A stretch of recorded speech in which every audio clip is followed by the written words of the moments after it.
The NBA Gambling Podcast on the Sports Gambling Podcast Network is brought to you by Shady Rays. Go to shadyrays.com and use promo code SGPN for 50% off of two or more pairs of polarized sunglasses. And we're also brought to you by our NBA Playoff Survivor Challenge. We're giving away $250 in cash and a $100 gift card. Sign up exclusively today on the SGPN app. Welcome, everyone, to the NBA Gambling Podcast, part of the Sports Gambling Podcast Network. It is Friday, early evening, currently 6:08 on the East Coast. Here to get into the Game 1 betting picks for the Saturday games for the NBA playoffs.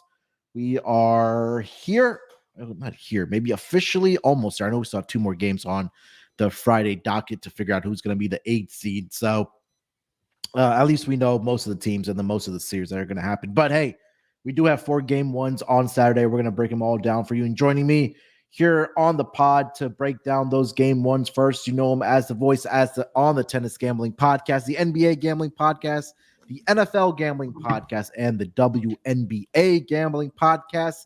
It's Scott Studio Reichel. Scott, long time no talk, my man. Yeah, nice to see you. Hope you're doing well. But yeah, looking forward to the games tonight. Looking forward to game 1s. It's one of those nights where I'm already exhausted, but there's still another 7 hours to go. So I'll push through. Got a tennis podcast after this. Then I got to edit the NFL podcast. Yeah, I got a busy night ahead of me. But overall, looking forward to the games. Should be fun. Yeah, it's my third pod today. I know you and I recorded this morning, and then I had the propcast with Chris, and then I cranked out a Western Conference article as well. So even though the regular season's over, it feels like we have more work to do right now. But also joining us here on this episode to help us break it down, you guys know him as the man, the voice. It's Delonte Smith. Delonte, what's going on, my man? How you doing? Yeah, man, doing pretty good. Glad to be back with you guys. Good seeing you on Sean and Kramer show. Both of you guys did a great job. Yeah, I think we were there more to kind of help them sort through their picks than anything. Yeah, I could tell because they were switching up. It was Yeah. like, well, I think Scott, you persuaded me, so I'm gonna go with you, Scott. Yeah, but look, 4 games on the docket, like I mentioned, on the Saturday games. But let's just dive right into it, guys. The first game is going to be at 1:00 Eastern start. We have the Brooklyn Nets. They are in Philly to take on the Sixers in game 1. Obviously, Philly has home court advantage as they finished up as a 3 seed, taking on the 6 seed here. Currently, I'm seeing the Philadelphia 76ers favored by 8.5 points here in game 1. Total is sitting at 214.5. Money line minus 350 for the Sixers, and then plus 290 for the Brooklyn Nets. Nothing significant on the injury report. So I don't really need to get into that. So let's just dive right into the. What do you mean nothing significant? Ben Simmons isn't playing. Ben Simmons he's not playing. Yes. No. I don't even know if he's going to be in the arena. It's in Philly, so he's probably guaranteed to not be in the arena, now that I think about it. But outside of Ben Simmons, pretty clean injury report for both teams. Do you think he's going to be in the arena? No. Scott? In Philly? Absolutely not. They'd kill him. No, he's not going to be there. Why don't you lead us off with your team here? They are catching 8.5 points here in Philly in game 1. What do you think? Well, once again, all of us on the Futures episode thought that the Sixers would win the series. However, I gave the Nets a bit more of a puncher's chance. I have them losing in 6. Most people have them losing in 4 or 5. I do think there's some value on the Nets, though, in game 1, just because of the fact that they played one time after the Durant trade with all the new wing defenders that Brooklyn has, and it was a close game. The Sixers won by 3. Very ugly game. Dinwiddie hit that game-tying three-pointer after the buzzer, and that's how they lost the game. But 8.5 seems a little bit too large for me. I've seen in several occasions Doc Rivers teams will come out a little bit flat in game 1 of playoff series, and I think that it's a decent spot for a Nets team with a lot of wing defenders to make life difficult for Harden and potentially Maxey. Embiid's going to do what he wants. I am not going to pick the Nets to find a great answer for Embiid. I think he'll average 35 plus in the series. But for the sake of the spread, I think it's a little bit large. Harden's still battling an injury. He didn't exactly look great to end the year. And with the Nets and the wing defenders they have and the unique defensive looks that they can give you, I think the Sixers might take a half to actually adjust to what the Nets are trying to run defensively. And with that being the case, I see an ugly game. I like the under. I think you'll see a rock fight here. So with that being the case, and assuming it's going to be a lower scoring game, I'm actually going to take the points. I think the Nets hang in there.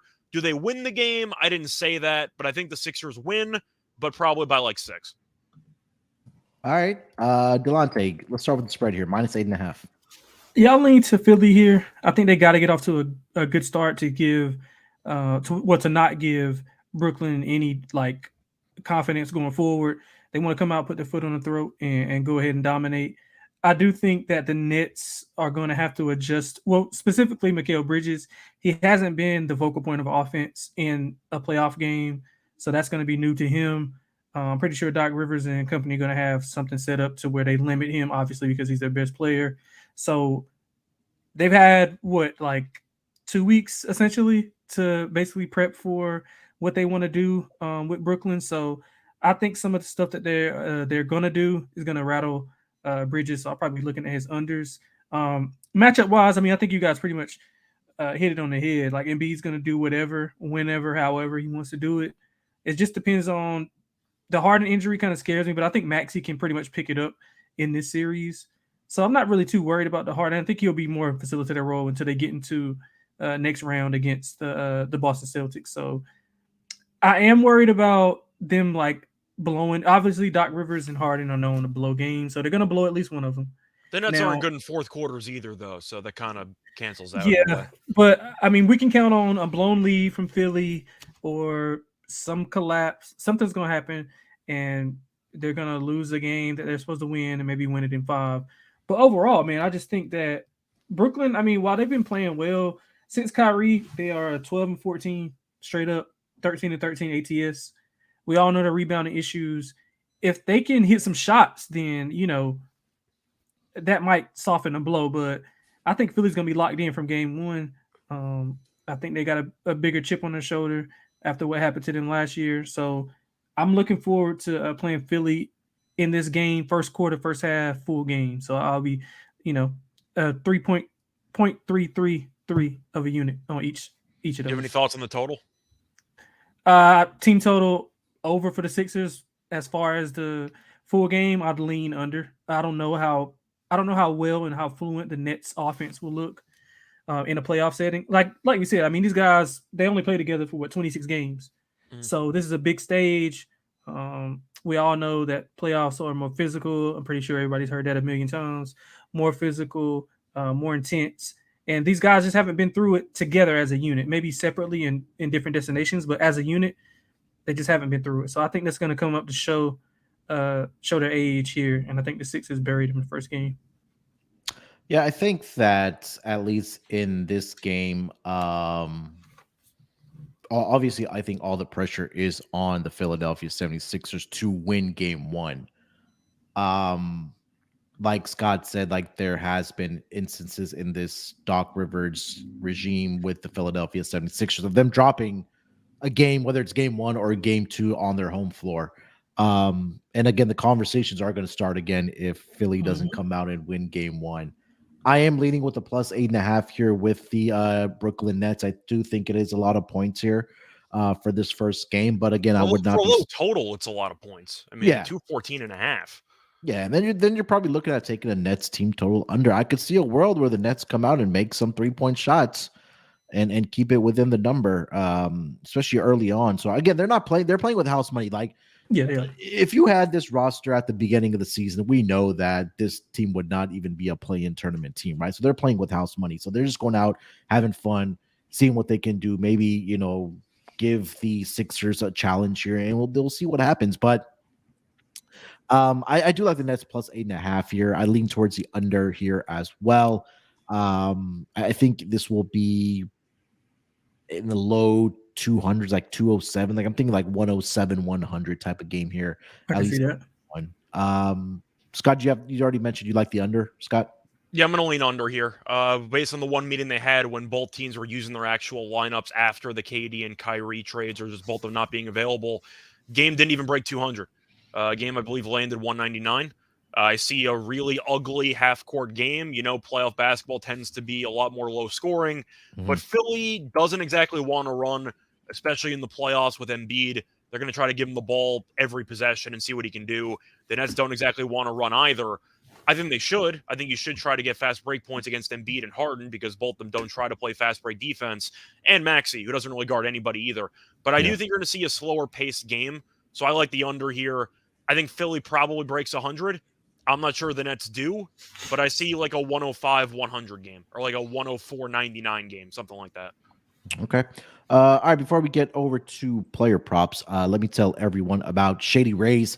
We're approaching summertime, and I'm sure a lot of you are planning those vacations, whether it's to the beach or maybe there's still some snow falling around the country. That's where Shady Rays comes in.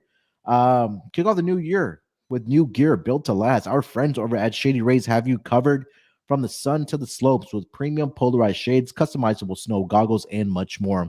Shady Rays is an independent sunglasses company that offers a world-class product that's just as good as any expensive pair that we've ever worn. Durable frames and extremely clear optics for outdoor adventures. That's not all. Shady Rays offers the most insane protection in all of eyewear. Every pair of sunglasses backed by the lost and broken replacements. If you lose or break your pair, even on day one, they told us they will send you a brand new pair, no questions asked. Wear Shady Rays with confidence because they have your back long after your purchase. With Shady Rays, you can look good and feel good. To date, they have donated over 20 million meals to fight hunger with Feeding America. If you don't love them, exchange them for a new pair or return them for free within 30 days. There's no risk when you shop with Shady Rays. Their team always has your back. So, exclusively for our listeners, Shady Rays is giving out their best deal of the new year. Go to shadyrays.com and use promo code SGPN for 50% off of 2 or more pairs of polarized sunglasses. Try for yourself. The shades rated 5 stars by over 200,000 people. And also the NBA Survivor Challenge. You can still get in if you're listening to this before the games tip off on Saturday. It's completely free to enter, as every contest is on the Sports Gambling Podcast Network. The winner gets $250 in cash and a $100 SGPN gift card, but it's exclusively on the SGPN app. So if you don't have the app already, make sure to download it, hit that contest tab, and you'll see how to get into the NBA Survivor Challenge. Again, $250 to the winner and a $100 SGPN gift card. All right, guys, let's get into some player props here for this game between the Sixers and the Nets. Delonte, lead us off. What do you got for player props in this game? One of my favorite player props of the entire Saturday slate, Tyrese Maxey over 19.5. He's over in 9 of the last 12. Like the matchup for him with a lot of doubles being thrown at Embiid. We all spoke on the Harden Achilles injury. And this is my rationale is I think that he's pretty much going to take it easy. He's not going to have to exert a lot of energy. So be more of a facilitator. I don't think he'll be able to drive a lot, or I don't think you'll see him driving a lot. His free throw attempts have went down. So the aggression is, tilted back a little bit. So I think Maxey is a perfect matchup and a perfect candidate to, I guess, profit from that. So I like him over 19.5. And I think it's correlated with Harden's assists over 9.5. I was speaking on his free throws. He went to the free throw line 2.8 times in the last 7 games. And we all know that's not James Harden basketball. So that just goes to show you that Achilles is really bothering him. He's also under this number. He's also over this number in, 10 of the last 14 contests, averaging 10.5 in the month of March. 10.5 assists in the month of March. And I also think it's correlated. So if you want to throw them in a parlay, like Maxey over, Harden under points, I think that's correlated. I think both of those things work well together. So I'll Maxey over 19.5, Harden under points. It should be 20.5. You could probably find a 21. And also his assists, Harden over 9.5 assists. Scott, player props? I'm going to look at Dinwiddie. I'm going to take him under 8.5. It's actually plus money for assists. It's at around plus 106, give or take. Mm-hmm. I have no idea why this line is so high. I thought it was short. I get I'm going to make my case here, right? Yeah, I want to hear. Dinwiddie has been mainly a facilitator with this team, except the total's so low. You recommended Nets team total under. I don't think they're going to score 100 points, so that's going to limit the number of overall baskets for this team. I know Dinwiddie was a bench player for a decent amount of teams he's been on, but Dinwiddie has played 22 games against the Sixers in his career. Do you want to guess how many times he's gone over 8.5 assists? How many times has he played? You said 22. He's gone over this in 3. 1. Damn it. Went over 1 time back in 2022 with Washington. Played with the Nets several times against Philly a couple years ago, and this year. This year played 1 time, 31 minutes, had 6 assists. I think the Nets are going to struggle offensively. I just think their defense can keep Philly's offense in check, which is why this game should be ugly. 8.5 assists, though, I think seems a bit high at plus money for a guy that's gone over this number 1 time in 22 career meetings against Philly. And on top of that, maybe I'm reading into it, the whole beef with Kuzma on Twitter. Am I the only one who thinks that Dinwiddie's going to try to shoot the ball 25 times and I'm terrified by it? Yeah, so what's going on with that? I seen it, but I didn't look into it. Well, it was a mid-off, but yeah, you had Dinwiddie and Kuzma trash talking each other about, I don't know which player I guess is worse for winning basketball or which player has the worst resume. They were roasting each other. I thought Kuzma won, for the record. I thought Kuzma's roasts were better, but still, I'm worried that Dinwiddie's going to just try to prove a point and force up a bunch of really bad shots.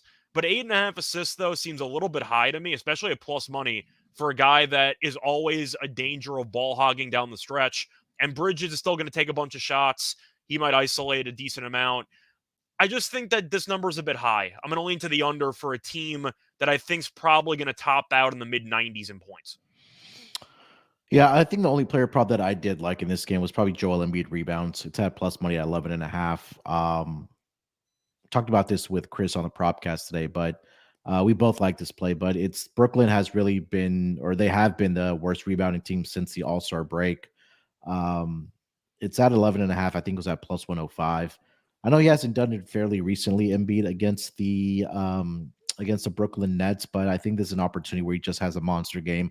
I wouldn't be surprised if he gets like 33 and 15 in game 1 to lead the Sixers. So I'm going to go with Embiid over on 11.5 rebounds for this game.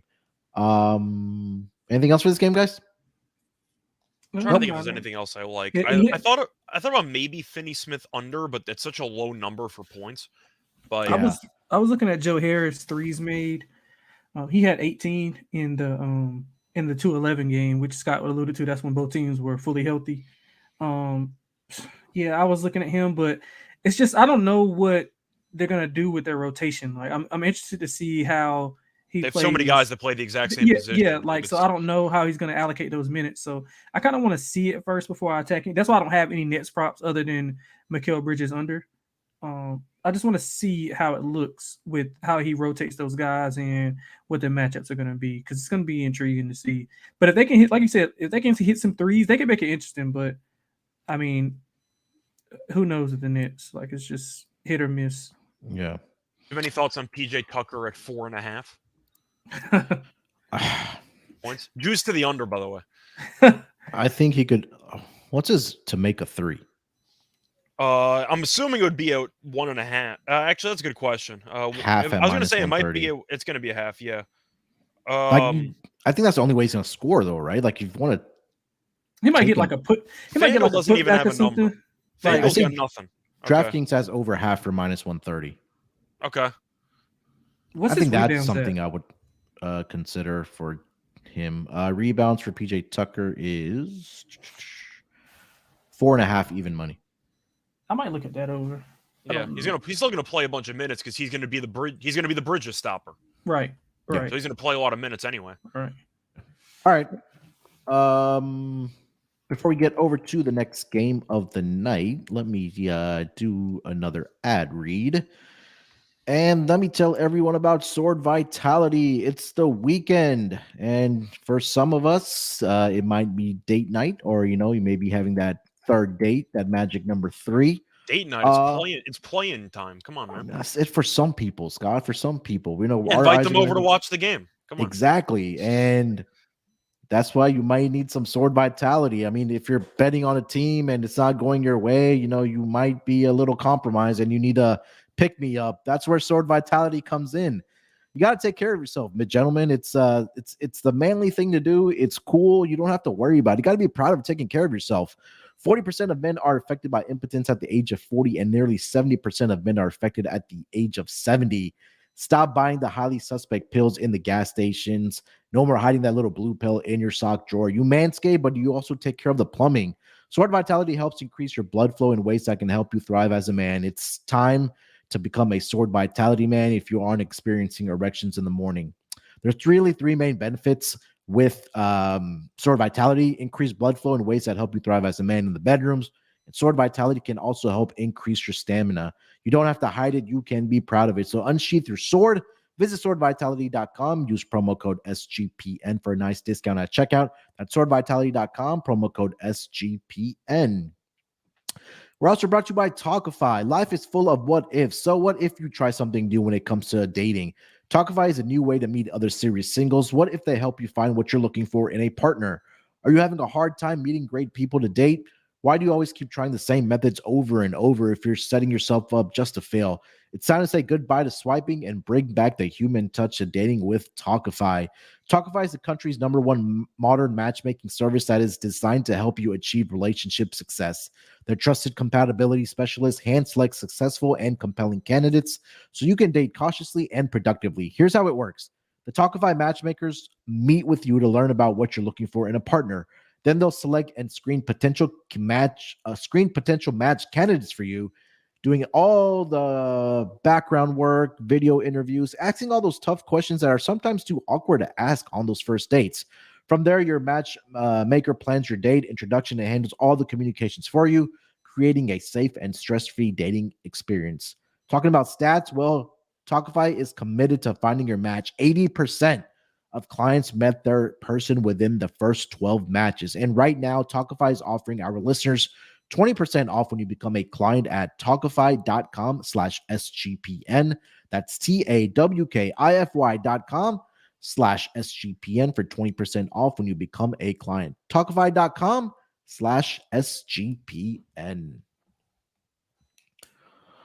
All right, guys, let's get into the second game of the night. It is going to be, or I should say afternoon, got the Atlanta Hawks. They are headed to Boston to take on the Celtics. Currently seeing the line in favor of the Celtics, -9. Total is currently sitting at 230.5. No serious injuries in this game. I did see Jaylen Brown is available. Only person that is going to be out and has been out because of ACL injury is Gallinari. But let's start here with the side, and I think we already mentioned this when we were talking about the actual series preview, that Boston won all 3 games during the regular season and pretty handedly. They were able to score at least 120 points in all 3 of those matchups. They have actually won 5 straight matchups against the Atlanta Hawks dating back to last season. But this year, they, like I mentioned, they scored 126, 134, and 120 against the Atlanta Hawks. They did cover the 9, this 9 number in one game where they won 126-101. They won another game 134-125, and then another game 120-114. Delonte, lead us off here. The Boston Celtics laying 9 points, hosting the Atlanta Hawks. What are you thinking about the side? Yeah, so I'm probably in the minority thinking that the Hawks can kind of somewhat scare the Celtics and have a competitive series. I mean, obviously, the Celtics are going to have the 2 best players on the court at all times with Tatum and Brown. But some of the length that the Hawks have, I think it can cause some problems, especially DeAndre Hunter. So I think DeAndre Hunter is pretty much going to be the X factor, likely to be matched up with I was about to say Harden, likely to be matched up with Tatum, and they'll probably put Murray on Jaylen Brown. I want to see how Jaylen Brown looks with that hand, because I don't know if you guys seen they showed like a close up of like I don't know if it's a soft cast he had on his hand or a bandage wrap. Didn't look good at all. So interested to see how he plays. But the Hawks do have the second worst defensive rating of the remaining playoff teams. So that does scare me. Obviously, we've seen if you read out the numbers of what Boston did to them offensively. And Boston is incredible at home, 24-17 ATS. Atlanta 18-23 ATS on the road. But I'm just slightly leaning to the Hawks in this game, plus the 9. I think they can keep it competitive. If they just got to get out and run in transition. So if they can get out and run, knock down some threes, which they don't shoot a three well. Ironically, they shoot better from mid range than three. But Trey's had success against the team. He had 27 9 on 11-16, and what else did he have? He had 35 and 13 on the most recent game, and that was without Bogdan. So yeah, man, I think the Hawks have enough depth to at least scare them. It could be a competitive series. I'm leaning to them in the game, thinking the Celtics come out a little bit rusty. So I'll take the Hawks plus the 9. All right. Scott, what do you got for this game? Celtics laying 9 here. I'm going to lean to Atlanta as well, just because Boston hasn't played in a week or so. Jaylen Brown cut his hand open. I'm curious if he's going to struggle with the stitches. We'll see how he plays. But I do think at the end of the day, this is going to be a bet that you'll actually be able to determine if you win or not in the first 10 minutes. I know it's going to sound a little bit crazy, but if Boston comes out and smacks them in the first quarter, game's over. Like Atlanta's going to get run out of the building by 20. But if Atlanta hangs in there, potentially leads after a quarter, I think you're going to have a dogfight on your hands. So I do think that the first quarter is going to tell you a lot about this matchup. And I do think that you'll end up seeing Atlanta hang in there early on. I am kind of wondering what the story is with Jaylen Brown, because he did get stitches and he's been practicing, I'm sure, but I am curious what exactly his story is going to be over the course of the series and how well he's going to look and if it'll take him some time to adjust to the hand injury and playing through it. I'm going to lean Atlanta, though, plus 9. I'm not picking them to win the game. I think they do enough, though, to keep this game somewhat close. And we know that with Missoula, it's always a circus in the fourth quarter. So give me Boston to win this game by like 7.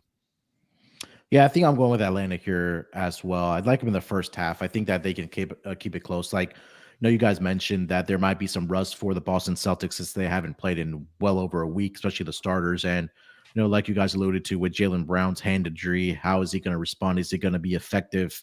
And how much is it really going to bother him, at least on the offensive side of the basketball? So I do like the Hawks here as well. Let's get to the total here, 230.5. Delonte, what are your thoughts on the total? So the thing is, with both teams, they don't get to the line a lot. So I get it; it's more free flowing for an over, but it also does. You're not scoring while the clock is stopped, which is good for an over. So both of these teams are bottom 5 in free throw rate offense. Now, can the Celtics go out and score 130 like they did in a couple of those matchups? Absolutely. But if they go out and score 130, I don't think they'll let the Hawks score, over 110 or whatever. So yeah. I think I have to lean with the under here, simply because the Hawks can't get into a half court, even though their numbers are solid half court wise. I don't think they can score easily on the Celtics defense, especially with Robert Williams. He didn't play in I think 2 of the matchups that they had, and I mean we all know his presence is much more than what a box score or a stat sheet can show. The defensive rating with him is 110.1. Without him, 113.7. So that just shows a lot of what he alters in the half court and the full court. So I'm leaning towards the under. I know it's kind of scary with the Hawks defensive liabilities they have, but I'm thinking that the Celtics can maybe just grind it out and maybe score closer to like 115, 116-ish. Scott, total? I'm going to lean under as well. It's game 1. I think Boston might be a little bit sluggish out of the gates because they haven't played in a week or so. Atlanta defensively was solid against Miami. Then again, Miami's offense is not very good, so I'm not sure how much you can read into it. But I do expect to see both teams play a little bit slower in the playoffs. I've mentioned it several times on several podcasts that you tend to see teams be more deliberate offensively. Defensively, they do a better job of getting back in transition. They don't want to give up free points. I expect to see more half-court possessions, and as a result, I think Atlanta might struggle to score against Boston's offense at various points in this game. I think Boston might struggle at various points as well against Atlanta's defense. Probably less often, but still, I'm going to lean under. I think this game probably lands somewhere in the high 210s. Yeah, I think with you guys on the under here as well, I think that if we do think Atlanta covers in this game, it's going to have to be a game. I mean, not something similar to Miami of that low scoring, but I think that if Boston scores 120 plus, I think they cover this game. So I think they're going to have to limit them to 100, like Delonte mentioned, around that 110, 115 mark. Yeah, I think it's I think it's 100% correlated. Yeah. Yeah, I agree with that too. Let's get over to some player props in this game. Scott, anything you like? Well, we talked about him before and whether or not he actually injured his hand while gardening. I'm going to go with Jaylen Brown unders. The fact is he still hasn't played in a week or so. Tatum could always go nuts and Brown takes a back seat.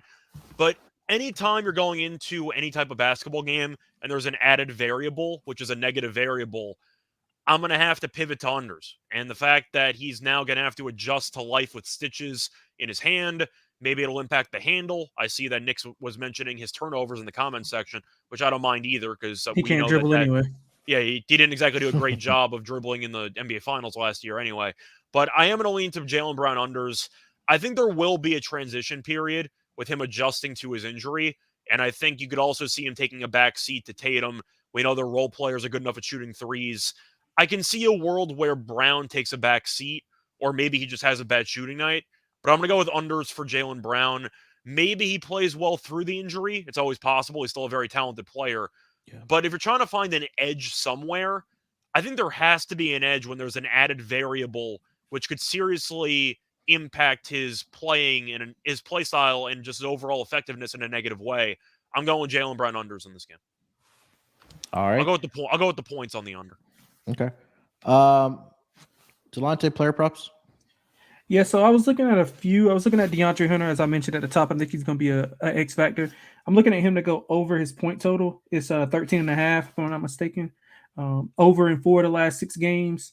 And, he's averaged 14.3 in the 3 regular season games, but he played only 16 minutes in the most recent game. So kind of, that kind of shades that number down a little bit.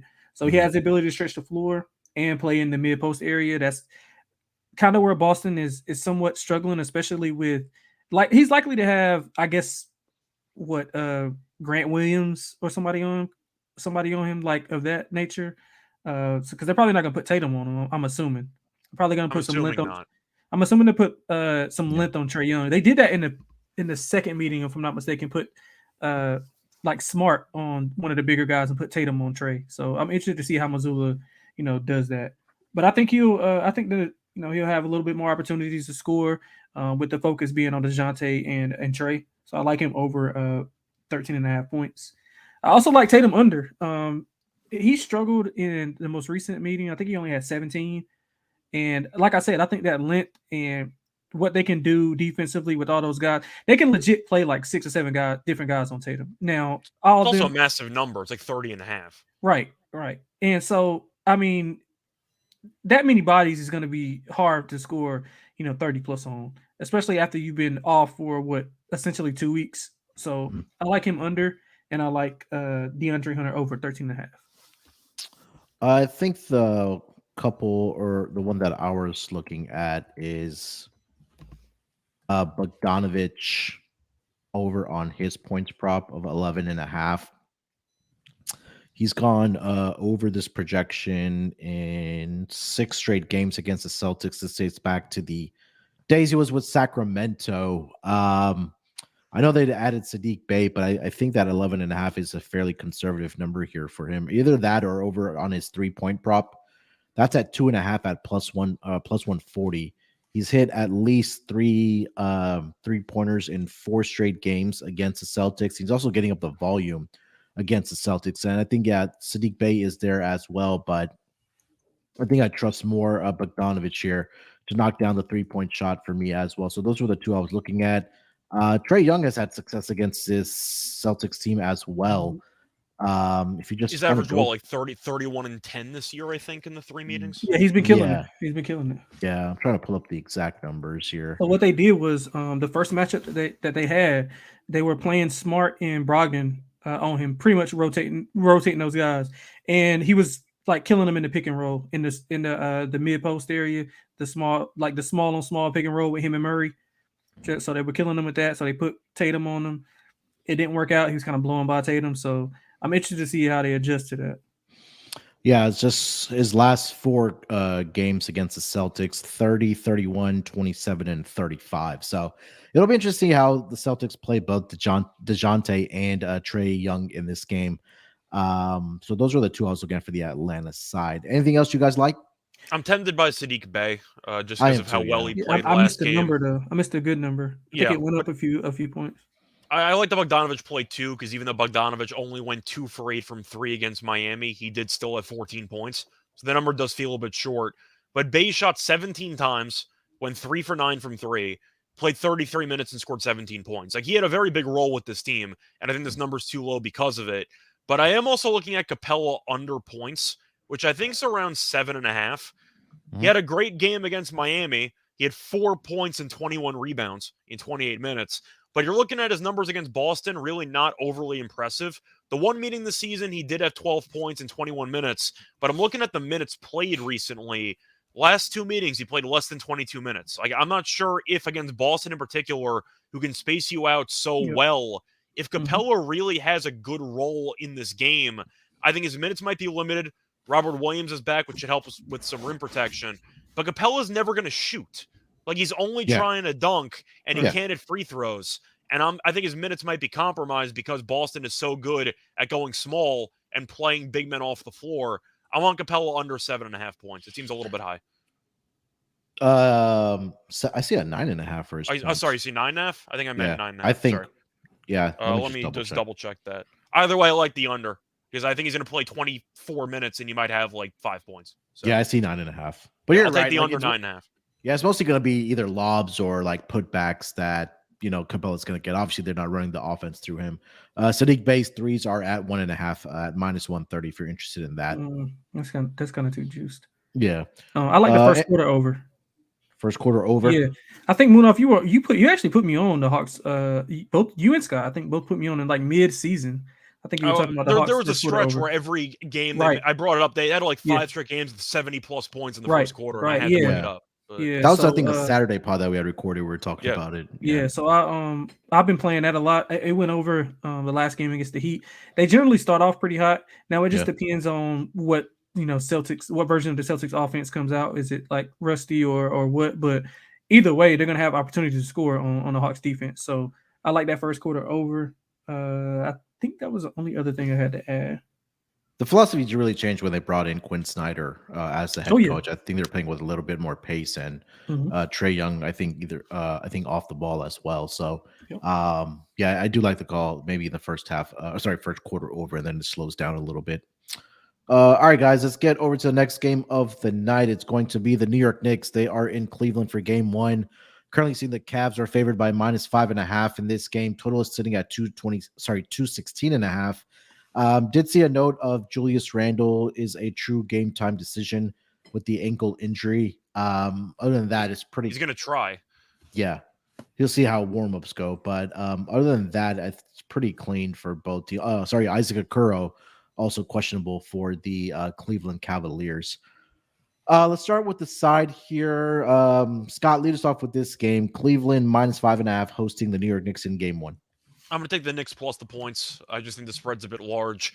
We saw the Knicks even play without Randall against Cleveland, and they beat them. I believe that was that in Cleveland? I believe that was in Cleveland, right? Yeah, that was the Brunson. That was a Brunson game. Yeah, Brunson at like 46, and but I'm going to lean to the Knicks. It's kind of just a story of the series that we talked about. I expect it to be a close series. I think every game's going to be very, very competitive. So I'm going to take the points in what should be a close game. But I also, once again, like how the Knicks played down the stretch with the more experienced playoff team in this case, because Cleveland doesn't have many guys that actually have playoff experience. And the only experience they do have was blowing a double-digit lead at home to Atlanta in the play-in last year. So, and losing to the Nets as well. So I'm going to go with the Knicks here. I like him plus the points. I think Randall's going to play. But even if he doesn't, it's not officially the end of the world because I have seen the Knicks beat this team without him in the lineup. But I think Brunson puts on the show. So I'm going to go with the Knicks plus the points. Delonte, what do you got? Yeah, so I originally loved the Knicks for the series, but I love Cleveland for this first game. I think with the playoff atmosphere they have, this is the first time they've been in the playoffs without LeBron since like 20. I forgot the year. It's been a while. 2006? No, it can't be that bad. No, because he came back and they won the title. So probably 2016, 2017. Yeah, that's what I meant. Sorry. Yeah. So I knew it was somewhere around there. I'm going to say 2017 because they made the finals the year after and they got swept. So I'm assuming 2017. Okay, there we go. So yeah, either way, I think there's going to be a good environment. Donovan Mitchell probably going to put on a show. But the thing is, I don't think without Randall, I don't think they have enough aggression on the inside to be able to contain Mobley and Jared Allen. Now I do. Well, Isaac Okoro isn't the the end all be all. I do think his defense is going to play a key part in this. Likely to put him on Brunson, which opens up some more of those guys. I mean, hey Scott, we might get an RJ Barrett series. What do you think about that? An RJ Barrett series on behalf of Cleveland or on behalf of New York? Because I can go either way. Yeah, but either way, I think it's a good spot for Cleveland. They're one of the better home teams, straight up and ATS in the NBA. And like I mentioned, that crowd is going to be electric. I think Thibodeau is going to have to kind of figure out who he wants to play because some of those guys that he's playing, like the lineup meshes, they don't mesh well together. Like when Quickly, Grimes, like he has a lineup of Quickly, Grimes, and Hart, that doesn't work out. I don't know. To me, it doesn't look good. It doesn't flow well. It's a lot of just my turn, his turn type of basketball, which is probably going to get you beat bad by the best defensive team in the NBA. So I like Cleveland here. I'll go first quarter and full game, split a unit on that, and I'll probably be playing some unders in this game also. It's going to sound obvious because he's probably going to win Sixth Man of the Year, but Quickly is just the ultimate X factor in this series because not just of how good he is and how he could take over a game by himself, it's because I really don't like Cleveland's bench. Yeah. I think the Knicks have a significant advantage with the bench unit, so if Quickly can get going, I do think he can really help cut into some deficits that the starters will potentially leave behind because what exactly is Cleveland's bench guard situation? Ricky Rubio? They're playing Dean Wade, Ricky Rubio, Lamar you got Stevens. Rubio, but you got like Raul Neto playing a little bit. Yeah, they don't really have many good options from a bench perspective. Yeah, that was why I like the Knicks like long term as far as making this game go making the series go 6 or 7 because it's simply I don't know how much if Mobley and Allen can't control the glass and like prevent these dribble drives from Brunson, Hart, and some of those guys. It's going to be a long series for them. Or a short series for them. Yeah, that's what I mean. I was kind of torn at least in game 1. I could see a world where, the Cavs come out at home and take care of business. And then we'll see Thibodeau make the adjustments. But I think, 5.5 is a stretch high for me for this Cavs team.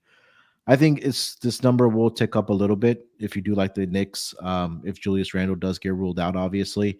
So I'm going to go with the Knicks here as well. We talked about it when we were previewing this playoff series that the Knicks did win 3 out of 4 against the Cavs team during the regular season.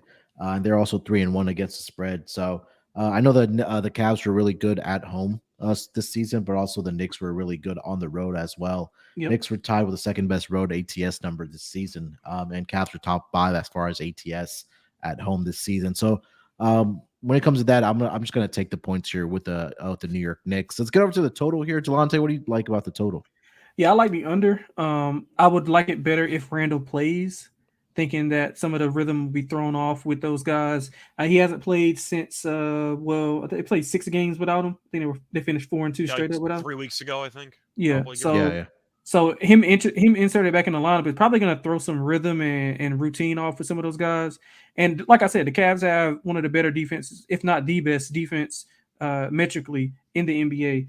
The Knicks aren't too far behind defensively. They ramped it up, especially with Mitchell Robinson on the floor. Their rating with him on the floor and without him is just out of this world. And I think that, like you said, like Scott mentioned, I mean, the depth of the Knicks are going to limit some of what the bigs can do for the Cavs. Because after Garland and Mitchell, it's not much there from a guard standpoint. So I don't know how much they get outside of Mitchell and Garland. And Garland hasn't been playing well as of late either. So it's his first playoff. Actually, this is everybody in the starting five's first playoff appearance, if I'm not mistaken, right? Other than Mitchell, nobody else has played. Other than Mitchell. Yeah, if you're not including the play-in, Jared Allen might have was he on the bubble team with the Nets that got swept immediately by Toronto? I thought he was still in Cleveland. I thought that was his first year in Cleveland, if I'm not mistaken. I think he was there, but I don't remember if he was healthy or not. He might have been injured at the time. He was on the 2019 season. I think he was with the Nets in the bubble, but they got swept by Toronto, and it was once again the bubble, so it's not the same atmosphere, but still. Yeah, that's what I mean. So yeah, I don't think it's going to be a lot of points at all. I can see a low 107, 102 Well, actually, I gotta go 107, 100 so they can cover. So, yeah, let me go 107, 100 Cavs. I said that quickly as the X factor. Is there a better wild card series matchup than Barrett versus Karis LeVert? God, yeah, that's That's a something great else, point. isn't it? Yeah, that's a whole Yeah, nother man. level of handicapping. Scott total, what do you got? I'm gonna go with I'm actually gonna lean to the over in this one. The Cavs have been good defensively. I get all that, but from what I saw in the last meeting, nobody could guard Donovan Mitchell, and nobody could guard Jalen Brunson. So I'm gonna go with the over. I think the guards take over the game. Yeah. I know that the argument is, well, they're gonna play slower, and the Cavs don't use much pace, and the Knicks don't exactly use much pace either. The Knicks were playing faster as the season went on, and actually worked out well for them. Now, Randall coming back might slow some things down in the fourth quarter because they might isolate a little bit more, and that could be an adventure in itself. But with Mitchell and Brunson just dominating each other's defenses throughout that last meeting, I could really see both of them taking over the game again. I'm going to go with the over. I think each team's got a shot to reach 110, so I'm going to lean over. I think it lands somewhere in the low 220s. Okay, fair enough. Yeah, I really didn't have an opinion on the total, but I think this series, I think the entire season was just going to come down to the guard play, whether it's between Garland and Donovan Mitchell, and then either Jalen Brunson, RJ Barrett, Emmanuel Quickly for the New York Knicks. So as far as the total here, yeah, I mean, I'll slightly lean with the over. I really didn't have an opinion on this total as much. So let's go over to some player props here. Scott, lead us off. Any player props you like? So it's difficult for the Knicks because they're not sure if Randall's going to play or not. Mm-hmm. But I have to go with Brunson over. Yeah. I think I'll go with points and assists for this one because I think he could exploit this defense either way. Mm-hmm. But Brunson, he dropped 46 on this team's head. They weren't even close to stopping him at any point in the game. And with Randall being out, his usage rate is shot through the roof. Now, I do think with Randall coming back, maybe there's a feel-out process and Randall might play second fiddle to Brunson. But we know how good Brunson can be. We know how good he was in the playoffs without Luka and how he dropped the 40 piece against Utah, and he kept them in that series, which they inevitably won when Luka came back. But I like Brunson over. I'll go with points and assists because I think he could go for an 8-assist game if Cleveland starts double teaming or trapping. But I think Brunson can really be in line for a 30-8 game. So I'm going to go with Brunson over points and assists. Yeah, I'll co-sign that with you. I took Brunson over 24.5 points. That seems very low for a guy who's been that good offensively in the last couple months. Yeah, I agree. And again, I think right now it's, I guess, a free roll. We can say that if Julius Randle does get ruled out, that number's only going to go up. Yeah, I don't think it comes down much if he is ruled in. And again, we don't know how effective Julius Randle can be because those ankle injuries can be really tricky as well. So I was looking at Jalen Brunson points. I do love. Maybe ladder it up to 30. I think there's definitely a possibility where he can score 30 plus in this first game. So maybe some rebound props. Mitchell Robinson. It is at 10.5, so I think the book has adjusted there. But the two games this season against the Cavs, he did have, I think it was 13 and 14 or 13, and I think he had 11 in the other game. So those are the kind of ways I was looking at as far as player props. Delonte, what do you got for player props? Yeah, so I was mentioning RJ Barrett to Scott, so I'm gonna put my money where my mouth is. I like him over 24.5 points, rebounds, and assists. We mentioned the guard forward combo. I mean, they just don't have a lot of depth. So RJ has to do something to be able to provide for this Knicks offense. So especially if Randall was hobbled or whatever the case may be, if he's in, if he's out, like Munaf said, he's not gonna be as effective as he was, a month or 2 months ago.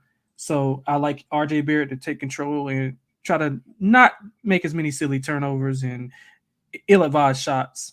We'll have to pray for that. But I like Quentin Grimes over 11.5 points. One weakness in the Cavs defense is their three-point defense. They don't defend the three as well. I think they're like right in the middle, 22, 23, defending the three. So I think Quentin Grimes, with all the attention being shaded towards Jalen Brunson, I think he'll have some wide open looks and he can knock down. He's been actually more effective and getting some confidence as the season went on. So I like him over 11.5. Also like Evan Mobley over 14.5 points. All right. Anything else for this game, guys? That's it. No. That's all I got. All right, let's get over to the last game of the Saturday schedule. We have the defending champions in action. They are going to be headed to Sacramento, take on the Kings.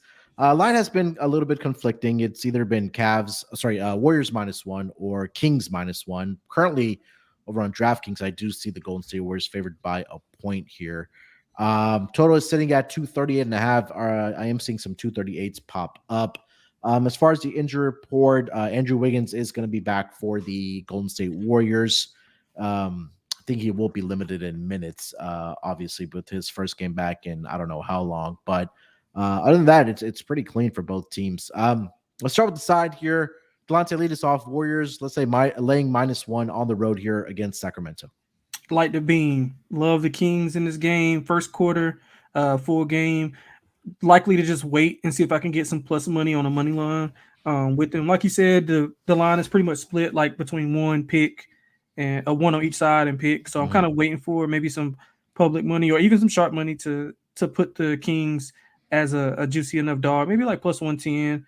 But if not, I'll still be on the Kings either way to win the game. Atmosphere is going to be electric. First playoff series that they've had at home since about 17 years, give or take.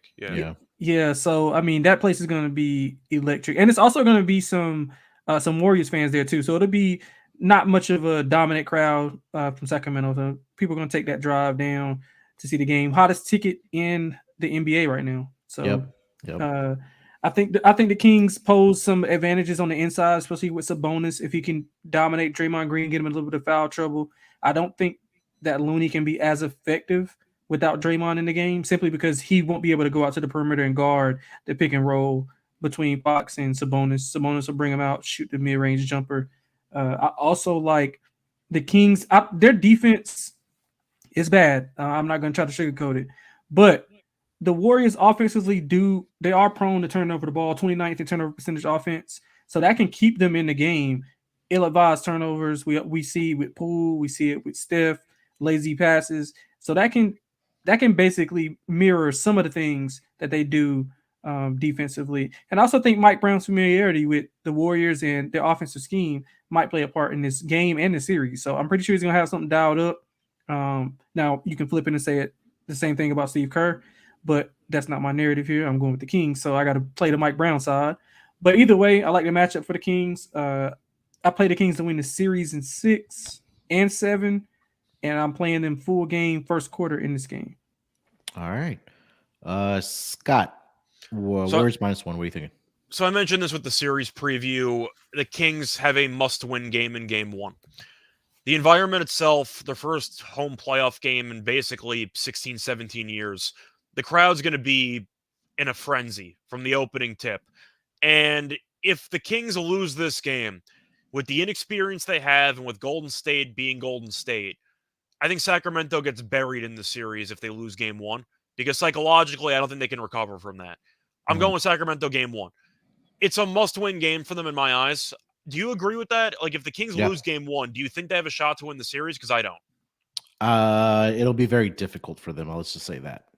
Like, you have to go then have to beat the Warriors 4 out of 6 games. I think that's a very tall order. Yeah, I'm kind of out on the Warriors, to be honest with you. So I've been out on them for months, but there's still an aura around the league of it's Golden State. You know, like the last thing you want to do is fall behind 1-0 to defending champions while losing home court. And once again, Golden State's such a bad road team. If you lose game 1, that is not a good sign for the rest of the series, because Golden State was 11-30 on the road. I am going to take Kings money line though in game 1. I forgot what show I gave it out on, but one of my props for this series was the Kings to win game 1, Warriors to win the series. But I do think at the end of the day, you're going to be looking at a spot where the Kings come out and they are fully ready to go. Give me the Kings get the job done in game 1. Yeah, I think I agree that you said that. I think this is more of a must-win game for the Kings and the Warriors. Like, if Warriors get down 0-1 or 1-0, however you want to, they've handled it before. Yeah, like they've been in that situation. I don't know how many times. Like, they've had to come back in series, and they just have that. They have that playoff experience. They have that championship pedigree. We've seen it. So I think that what I read is that the Cowbells are back as well in Sacramento for this game as well. So it's going to be a frenzy environment. It's going to be a lot of fun. It's going to be electric. I think for me, early on, we'll have to see if Sacramento thrives off of that energy from the crowd, or are they going to be caught up in the moment with deer in headlights? Because a lot of these players have not been in the playoffs for the Sacramento Kings. I think only probably Harrison Barnes is probably that only guy that's been in a playoff series. Sabonis lost in the first round a couple times with Indiana. Yeah. But I think like in this type of environment, it'll be interesting to see how Sacramento responds. So I think that if you really want to target Sacramento, you look at them in the first quarter. I'm with you guys. I do like them in game one here, because I think I agree 100% with Scott. That is a must-win situation for the Kings if they want to have a chance to win this series. So we'll make it a team right here on the Kings. Let's get over to the total here. Delonte, 238.5. Yeah, I'm not betting under. I can tell you that. I'll probably just bet the Kings team total over and just be done with it. If I had to make a play, I play it over. Both teams are going to get up and down. Like I mentioned with the Warriors turnover issues, that's going to cause the Kings to get out and score. I think the Kings can live at the free throw line, to be honest. Some of those guys off the dribble. So my thing with the Warriors is their most effective defensive lineup doesn't have Steph on the court, because they're better when they have DiVincenzo, Clay, and Peyton at the guards, and they have Draymond, and I guess they can play Kuminga as a small ball five. That's their best defensive lineup, but obviously they won't be able to score or initiate anything without Steph on the floor. So it's kind of a thing I've been noticing since GP's been back. Him and DiVincenzo play really, really well together defensively on the perimeter. But other than that, I'm not sure how much Kerr goes to that in game one. I'm pretty sure they're not going to show his full hand in the first game. But I like the Kings team total over. If I had to play the full game, I would probably go over, thinking both teams score at least 120 here. Scott, total? For me, I'm going to go with the under. It's a playoff game, and as I've said several times, game ones tend to be more low scoring. I get the argument is both teams great at offense, very up-tempo. It is the playoffs, so I do expect the pace to really die down, especially in the second half of a meaningful game like this. I am going to go with the under. I think that this game is going to be close. There might be times early on where the live total will cross 240. Yeah. And that's not going to scare me off, because expecting each team to score 120 in a playoff game after about a week layoff for each team is a little bit too much to ask for me. And Golden State, playoff-wise, historically speaking, I know they were a better defensive team in years past, but you look at their games, they really didn't have many games that turned into absolute shootouts with no defense whatsoever. I think you'll see each team buckle down to some degree defensively, especially in the fourth quarter. I'm on the under. I think this game probably lands somewhere in either the high 220s, low 230s. Yeah, it does seem like a lot of points here. But I need to see Golden State play some defense before I can back them on the road here. So especially on the road. So their defensive rating at home and away is like 20 spots lower. Yeah. So at least for the Warriors being on the road here, I'll take the over. I think we'll see some points being put up in this game for sure. So maybe Golden State makes those adjustments in the at home where they are in games 3 and 4. But at least for game one, I think that we'll see some points being put up. Let's get over to some player props here. Scott, anything you like?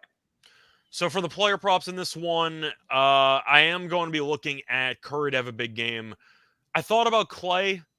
It does feel like a game where Clay could have some success, but he's so streaky that it's going to be kind of like flipping a coin. I'm trying to think of what else I want to take here. Fox needs to have a big game. So I think Fox points could be worth a look. But once again, he tends to get off to slow starts. He might be better off live betting that prop in the first half, or maybe at halftime, I should say, and then expect him to wake up in the fourth quarter. For props itself, though, do I think it's a good matchup for Looney?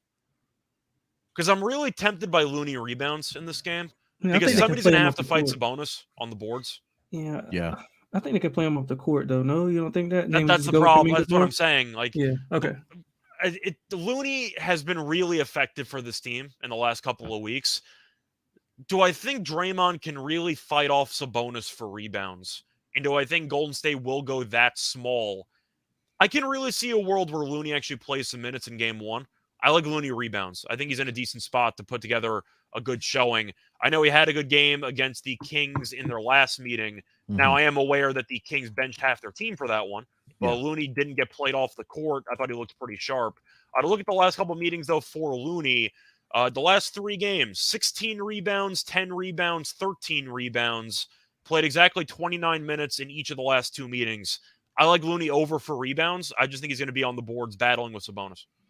Yeah, I gave this as one of my player props on the propcast earlier today, so I'll co-sign this with you. I think that, first of all, going back to last year when the Warriors won the title, I don't think that Kevon Looney got enough credit for what he was doing out there for the Golden State Warriors. What do you have, like a 30 rebound game and that closeout against Memphis? Yeah, I mean the amount of second chance opportunities he created for the Golden State Warriors. Yeah, it was just crazy to see, and he didn't get his flowers for it. So I think I would see something similar if they do make a run again, at least getting maybe to the Western Conference Finals at least. But we'll see at that point. But I think at least for this series, I think he could have a big rebounding series. So I'm there with you. Delonte, player props. Yeah, so I'm interested in Sabonis a lot in this first game. I think his points, rebounds, and assists sprinkle on a triple-double. I laddered his rebounds. If you can get me a number, I did it earlier in the week. So I don't know if the number is the same. I have to check my accounts. But his 15-plus rebounds. Let me see. I'll check. 15 plus. I can check an alt one. Sorry, hang on a second. No, that's fine. I don't have access to. Okay, so I see 14.5. The over is at plus 138 on FanDuel. Yeah, so I got 15 plus at I think it was at 170. This was like earlier in the week, so it might have changed by then. But yeah, I think he has a big day on the boards. Like you said, if Looney's going to be on the court, they're going to be battling on the glass. So I think the second chance opportunities he does a real good job at. I like his point total also, and I think he'll be able to score off the pick and roll and get some assists to Keegan Murray in the corners. Also like Keegan Murray's threes over. And what's the other one? Let me see. Harrison Barnes over points. Revenge tour for Harrison Barnes. 15 plus 130 for Sabonis. 17 plus is at plus 290 for Sabonis in this game. So I think it's a good rebounding game for him as well. By the way, I don't for this game, guys. I was gonna say I don't see a number for it, but if I could find it, I like Looney over an assist. I'm not sure what that number is going to be, but you're looking at his meetings again. Wait, what? Would it be 1.5 too? I think it would be higher than that. I mean, you're looking at Sabonis. You're looking at Sabonis defensively. We know is not exactly great, but Looney against the Kings recently has actually been very good at facilitating. To read off the last couple games against Sacramento, 7 assists, 2 assists, 4 assists, 6 assists.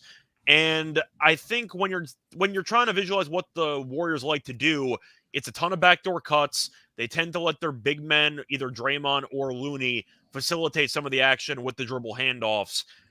That number, I got to actually find out what the exact number would be. I have it. What is it, like 3.5? 2.5 plus 115. Plus 115 for a guy that's had at least 4 in 3 of the last 4 meetings. I want to read off Looney's assists for the last couple of games, just in general, because I know he was actually doing a good job of facilitating in the last couple of weeks of the season. So just to read off the numbers here for Looney's assists, he had 4 assists against Portland in 21 minutes, had 7 assists against Sacramento, is usually hovering around that 2 or 3 territory, but it is plus money on the over. That number feels a little bit short to me. I think there's some value at plus money for a guy that's gone over in this particular head-to-head matchup 3 of the last 4 meetings. So I'm on the over. What about his rebounds and assists at 12.5? What do you think about that? I'm more tempted by that because the rebounds, he could potentially grab you like 12 of those by himself. So I'd rather take that. But I just wanted to mention the assists because I have noticed he has actually gotten a couple the last couple of games. I like we play that too. Yeah, I like that play. All right. Anything else for this game, guys? No, I'm good. All right. Let's close it out strong here. Let's get into our lock and dog here for the game ones on Saturday. Delonte, lead us off, man. Lock and dog. Yeah, okay. So for the lock, I'm going with the player prop. Tyrese Maxey over 19.5 points. Went over it. I think it's a great spot. The Harden Achilles injury plays a big part in it. I think he has a big game against that, I guess that second tier unit of the who they're playing of the Brooklyn Nets. As for the dog, I kind of want to go with Sacramento, but that's a kind of a baby dog. So I'll just go with Atlanta. I'll go with Atlanta. I I think, like I said, I think their length and their depth, might cause a deeper series than most think. I think it can maybe be as more competitive than some people think. So give me Atlanta for the dog. All right, Scott, what do you got? All right. So for my lock, I have a couple options here. So I'm gonna start off with. I'm thinking about the under in that Nets game, but I kind of gave that out on another show a couple days ago, so I'm not sure if I'm gonna do that again. You know what? I'm gonna go with a player prop on this one. I'm going to go with Dinwiddie under the 8.5 assists. I can't argue with his overall results against Philly in his career. Once again, he's gone over this number one time in his entire career in roughly 20-something meetings. I'm trying to quickly pull up what his stats were in that 2018 playoff series against Philly, but that doesn't exactly matter because the rosters aren't even close. But I think the Nets are going to struggle to break 100. So with a limited number of actual buckets they're going to get, I do think you'll end up seeing Dinwiddie struggle to get those assists. Not to mention the fact he might ball hog a bit down the stretch and shoot the ball a lot. I like Dinwiddie under assists. I believe that's plus money. That was plus 106, I think I mentioned before, maybe plus 116. I like the under, though, as my lock, though. I just think that number is a little bit too high for a team that should really struggle to put the ball in the basket. All right, and what do you got for your dog? My dog, I'm going to go with the Knicks money line. I think that they'll get the job done against the Cavs. It's going to be a very close game. I think it'll be very competitive, but we talked about it for the actual series preview. I trust the Knicks core just a little bit more than Cleveland's in close games. I think Brunson finds a way to carry this team. And I do think that the Knicks have, of course, more depth. And I do think that quickly could be the real story here in game one if he drastically outplays Rubio and the other bench guards. So give me the Knicks money line at around plus 180, I believe, as my dog. All right. So for my lock, I'm gonna go with the Knicks plus 5.5 as well. I'm right there with you. It's one of my favorite plays for the weekend. I'll give that out as my lock. Everything that you just mentioned there, I think that this is an opportunity for them to steal game one, steal home court. Even if it's without Julius Randle, I think Jalen Brunson can carry this team to a victory. So I'm gonna go with the Knicks plus 5.5. For my dog, I'm gonna go Jalen Brunson 30 plus points in this game. That's at plus 210 currently over on FanDuel. We talked about it, how he scored 48 was it against the Cleveland Cavaliers? 46, I think. Yeah. In that game. But again, that playoff experience that we talked about, what he did against Utah without Luka, I think that he is going to be the difference maker for this New York Knicks team in this series. And especially in game one, even if Julius Randle does go, I think, again, like we mentioned, that he may be a little bit compromised or that ankle injury is still going to be nagging a little bit, limiting his movement. So I think Jalen Brunson will be able to lead this team, and the playmaking should be there for him. So 30 plus points for Jalen Brunson as my dog. Also throw out a Bogdan Bogdanovic over 2.5 threes. That's at plus 140. I really do like that play. I think that he's going to get the minutes. We know he can shoot the ball very well. He's done it several times in his career against the Celtics as well. So at plus 140, is that what I saw? Yeah, plus 140. I'll give out two dogs for the Saturday games to start the playoffs, guys.